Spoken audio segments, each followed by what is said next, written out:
आपण समोरच्यासाठी काय आहोत किंवा समोरचा आपल्याला काय समजतो हे आपल्याला कळणं फार महत्त्वाचं असतं. त्यात गल्लत झाली ना तर फार गडबड होऊ शकते. म्हणजे तुम्ही एखाद्याला समोरच्याला भयंकर जवळचा मित्र समजता आणि तो फक्त तुम्हाला टाइमपास समजतो किंवा अवेलेबिलिटी इज युअर व्हर्च्यू.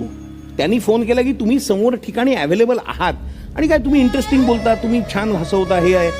पण जेव्हा त्याला बाय चॉईस वेळ घालवायची संधी येते आणि जेव्हा त्याला चॉईस करायचा असतो की मी कोणाला भेटायचं आहे, तेव्हा तो जेव्हा वेगवेगळ्या लोकांबरोबर भेटताना दिसतो आणि तुम्हाला वेळ नाही हे सांगतो ना, तेव्हा असं वाटतं की आपलं कुठेतरी चुकलं. समोरच्यासाठी आपण काय आहोत हे पण आपल्याला समजणं फार गरजेचं असतं.